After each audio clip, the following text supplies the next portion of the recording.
everybody, I am Mark of the Many, and this is the first episode of Red Sky Coalition presents GarbAge. For the first episode, I wanted to show off some basic skills that I use to get costumes and garments ready for end of days events like Festival of Ash and Detonation. None of the tools or skills that I'm going to use in the first couple videos are going to be very advanced. It's just going to show you the most rudimentary route to getting you an in-themed costume for the events. And here's my shirts.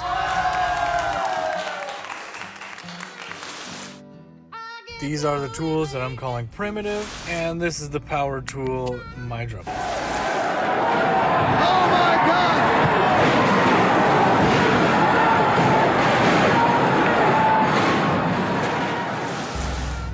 So taking a closer look, I've got a sandstone from Uranium Springs, a lag bolt I use for texturing, a hole saw, a broken knife blade, a brass hammer, a rusty claw hammer, and my 25-pound plate. Here's my leather gloves and safety glasses. I can't stress it enough, safety first, especially when you're using things like this power tool. Mostly what I'll be using is this sanding wheel here on the inside. I've also got these scissors, some clamps, not enough sanding paper, a decent sanding block, and this super secret medicine ball.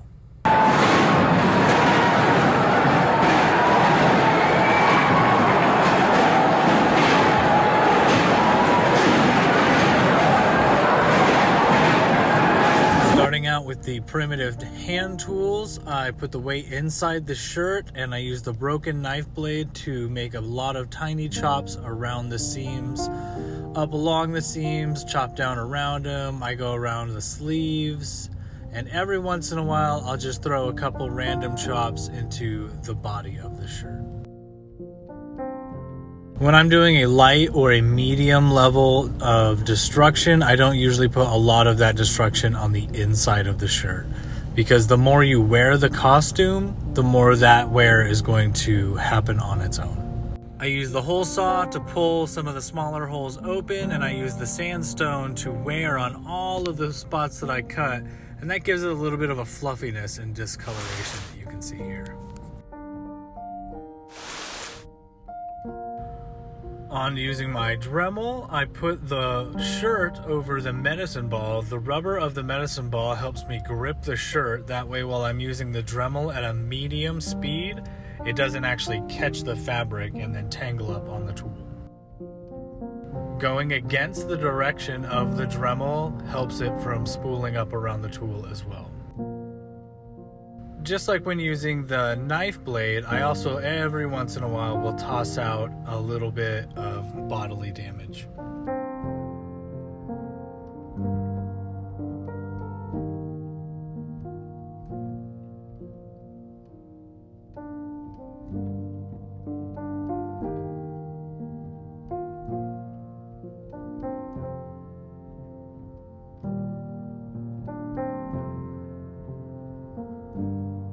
I decided that the sleeves were a little too loose for me to use the Dremel, so I'm going to use these scissors to add texture.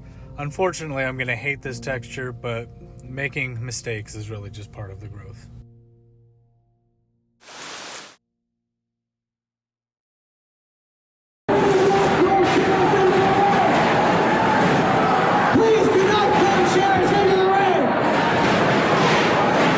So mostly I used a broken knife blade, a weight, and a rock to get a lot of the effect that you see right here on this t-shirt. Really, other than adding color for more aging effect, this shirt damage-wise is perfectly in theme and would be a great shirt to wear. Choosing different colors and color mediums for your garments will be an episode down the road. I really love how that collar right there turned out.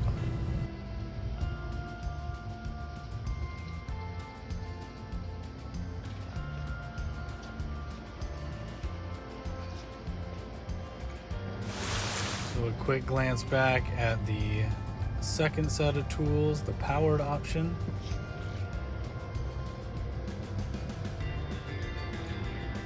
So with the Dremel, I'm able to get an even, controlled amount of destruction. Like you'll see, I got this whole seam. I'm able to get the total seam all the way around the garment, which looks very nice and complete. But you'll see that it's also a smaller scale of destruction. This is a lighter wear. I would rely later on, I would rely more on color to help. And I'm definitely gonna have to come back and do something about the sleeves where I cut with the scissors, because I hate it. But I do love this collar. Ooh, 2 wins, 2 collars.